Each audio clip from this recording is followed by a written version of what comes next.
जी हाँ, 2025 की champions trophy के लिए इंडियन टीम की 15 मेंबर्स की स्क्वाड अनाउंस हो गई है और ये स्क्वाड क्या ही तगड़ी लग रही है यार। सबसे पहले एक बार इस टीम पर नजर डाल लेते हैं। सबसे ऊपर है कैप्टन रोहित शर्मा, फिर वाइस कैप्टन शुभमन गिल, फिर यशस्वी जायसवाल, विराट कोहली, श्रेयस अय्यर, केएल राहुल और ऋषभ पंत होंगे टॉप ऑर्डर बैटर्स।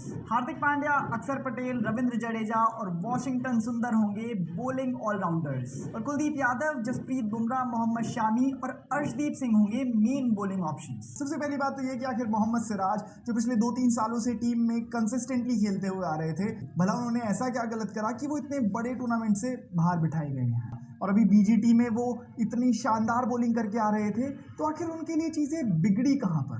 फिर आते हैं अर्शदीप सिंह जो ओडीआई फॉर्मेट में क्लियरली इनएक्सपीरियंस्ड हैं, जहां उन्होंने अभी तक सिर्फ 8 ओडीआई मैचेस ही खेले हैं। लेकिन अर्शदीप के बारे में ये कहना भी जरूरी है कि क्योंकि वो एक लेफ्ट आर्म बॉलर हैं, तो उनकी और जसप्रीत बुमराह या फिर मोहम्मद शामी की जोड़ी एक कॉम्बिनेशन के तौर पर दूसरी टीम्स के ऊपर काफी प्रेशर बना सकती है। तो उनकी प्रेजेंस टीम में होना एक डेफिनेट प्लस पॉइंट है। और 2024 के T20 वर्ल्ड कप में जो उन्होंने कमाल करा था, उसके बाद उन्हें चैंपियंस ट्रॉफी में मौका देना तो बनता ही था। फिर एक और बड़ी इंटरेस्टिंग चीज दिखती है कि हम 4 स्पिनर्स के साथ जा रहे हैं, वॉशिंगटन सुंदर, अक्षर पटेल, रविंद्र जडेजा और कुलदीप यादव। और अच्छी बात यह है कि दुबई की कंडीशंस में स्पिनर्स को खासा एडवांटेज मिलती है, तो ये चारों स्पिनर्स हमारे लिए किफायती साबित होंगे। इसके अलावा एक एडेड प्लस पॉइंट यह है कि इन चारों स्पिनर्स में से कुलदीप यादव की जगह बाकी के तीनों स्पिनर्स ही एक एडेड बैटर की तरह भी काम आते हैं।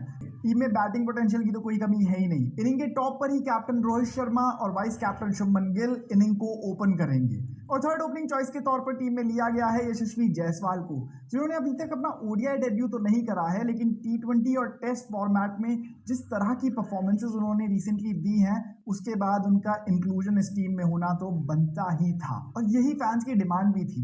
उसके बाद नंबर 3 पर होंगे द किंग कोहली, विराट कोहली, जो रिसेंटली टेस्ट फॉर्मेट में तो स्ट्रगल करते हुए दिख रहे थे, लेकिन व्हाइट बॉल क्रिकेट में तो यार इनकी कोई टक्कर ही नहीं है और इनकी फॉर्म कभी मानो जाती ही नहीं है। और इस टूर्नामेंट में यही इंडियन टीम की बैटिंग के बैकबोन होंगे। फिर आते हैं बैटिंग लाइनअप में श्रेयस अय्यर, जो मेरे हिसाब से इस टीम की one of the most important inclusions हैं।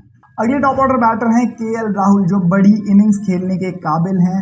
उनमें बड़ी इनिंग्स खेलने का टेम्परामेंट है, वो पेशेंस है, वो जानते हैं कि अपनी इनिंग को किस तरीके से पेश करना है, मैच की सिचुएशन के हिसाब से बैट कर सकते हैं। और यही बात केएल राहुल को दूसरे सभी बैटर्स से अलग बनाती है। ऋषभ पंत के अपने 31 ओडीआई मैचेस में उनकी सिर्फ एक सेंचुरी आई है। हम अक्सर देखते हैं कि वो कोई रैश शॉट खेलते हुए आउट हो जाते हैं। अब उनका ये बैटिंग स्टाइल T20s में तो काफी फिट बैठता है, क्योंकि तब तक वो क्विक 30, क्विक 40 बना जाते हैं।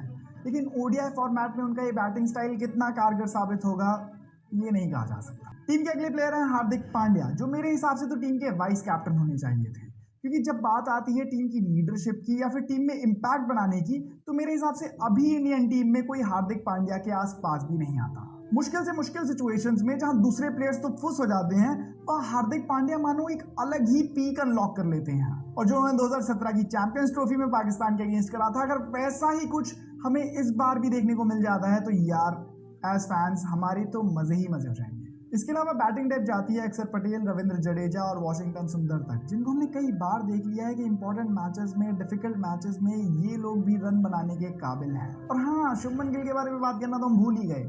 शुभमन गिल टीम के वाइस कैप्टन हैं, टीम की ओपनिंग करते हुए दिखेंगे, लेकिन अनफॉर्चुनेटली अभी भी शुभमन गिल की फॉर्म के नाम पर हमें वही 2023 की परफॉर्मेंसेस को याद करना पड़ता है, क्योंकि पिछला एक साल उनके लिए इतना अच्छा नहीं रहा। लेकिन यह बंदा भी सिर्फ 24-25 साल का ही तो है और इंटरनेशनल स्टेज पर इतनी बार परफॉर्म कर चुका है।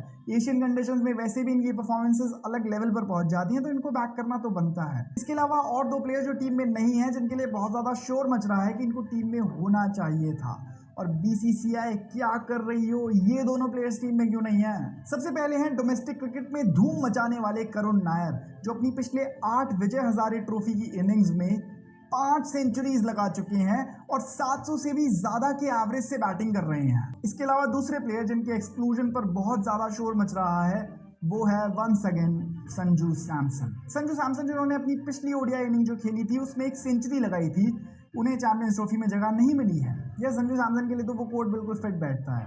कि उनकी मौजूदगी से ज़्यादा मेरी गैर मौजूदगी के चर्चे हैं। बाकी एंड में बात करते हैं सबसे इंपॉर्टेंट फैक्टर्स के बारे में, and that is Rohit Sharma and Virat Kohli. बहुत सारे लोग कह रहे हैं कि विराट कोहली और रोहित शर्मा के लिए ये आईसीसी टूर्नामेंट उनके करियर का आखिरी आईसीसी टूर्नामेंट हो सकता है, क्योंकि T20 से तो पहले रिटायरमेंट ले चुके हैं। वर्ल्ड टेस्ट चैंपियनशिप में हमारी टीम आगे जा नहीं रही है, तो अगला ओडीआई फॉर्मेट का कोई आईसीसी टूर्नामेंट जो है वो 2027 का ओडीआई वर्ल्ड कप है। तो तब तक क्या ये दोनों प्लेयर्स टीम में सर्वाइव कर पाएंगे या नहीं, यही है बड़ा सवाल। इनफैक्ट इस चैंपियंस ट्रॉफी में इन दोनों की परफॉर्मेंसेज ही डिसाइड करेंगी कि आगे कितना लंबा इनका करियर चलेगा। खासकर रोहित शर्मा के लिए तो हम विदाउट अ डाउट ये कह सकते हैं कि एक कैप्टन के तौर पर ये आईसीसी टूर्नामेंट उनके लिए आखिरी आईसीसी टूर्नामेंट होगा। और हाँ, कहीं ना कहीं ये चांस भी है ही कि क्या पता रोहित शर्मा बहुत तगड़ी ही बैटिंग परफॉर्मेंस दे दें और क्या पता इंडियन टीम ये चैंपियंस ट्रॉफी जीत भी जाए।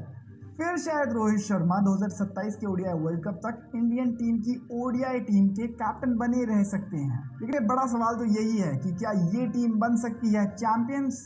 मुझे आ गया है सबसे बड़ा सवाल कि क्या ये टीम बन सकती है champions of the ICC champions trophy 2025। अपना जवाब मुझे कमेंट से बता दो।